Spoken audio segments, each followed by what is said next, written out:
ନିଶା ସେବନର କୁପ୍ରଭାବ ଉପରେ ସଚେତନତା କାର୍ଯ୍ୟକ୍ରମ। ଖଣ୍ଡପଡ଼ା ପଠାଣି ସାମନ୍ତ ମହାବିଦ୍ୟାଳୟ ପରିସରରେ ନିଶା ସେବନର କୁପ୍ରଭାବ ଉପରେ ଏକ ସଚେତନତା କାର୍ଯ୍ୟକ୍ରମ ଓଡ଼ିଶା ସରକାରଙ୍କ ନିର୍ଦ୍ଦେଶ କ୍ରମେ ପାଳିତ ହୋଇଯାଇଅଛି। ନିଶା ସେବନ ଦ୍ୱାରା ଶରୀର, ମାନସିକ ଓ ସମାଜରେ ଯାହା ପ୍ରଭାବ ପକାଇଥାଏ ତାହା ଉପରେ ସଚେତନତା କରିବା ପାଇଁ ଆହ୍ୱାନ ଦିଆଯାଇଥିଲା।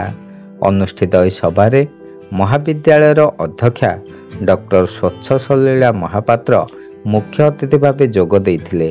ଆୟୋଜିତ କାର୍ଯ୍ୟକ୍ରମରେ ଅନ୍ୟତମ ମୁଖ୍ୟ ଅତିଥି ଭାବରେ ପ୍ରାଣୀ ବିଜ୍ଞାନର ବିଭାଗୀୟ ମୁଖ୍ୟ ଅଧ୍ୟାପକ ବଳରାମ ସାହୁ ଯୋଗ ଦେଇଥିବା ବେଳେ ପଦାର୍ଥ ବିଜ୍ଞାନର ବିଭାଗୀୟ ମୁଖ୍ୟ ପ୍ରିୟରଞ୍ଜନ ରଥ ସଭାପତିତ୍ୱ କରିଥିଲେ।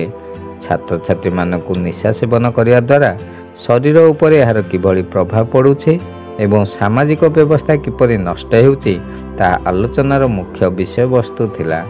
ଏହି କାର୍ଯ୍ୟକ୍ରମକୁ ଅଧ୍ୟାପକ ରାଜକିଶୋର ପ୍ରଧାନ ସଂଯୋଜନା କରିଥିଲା ବେଳେ ଅଧ୍ୟାପକ ମନୋଜ କୁମାର ପ୍ରଧାନ ଧନ୍ୟବାଦ ଅର୍ପଣ କରିଥିଲେ। ଶିବନାରାୟଣ ଦାସଙ୍କ ରିପୋର୍ଟ, ଖଣ୍ଡପଡ଼ା ବାର୍ତ୍ତା।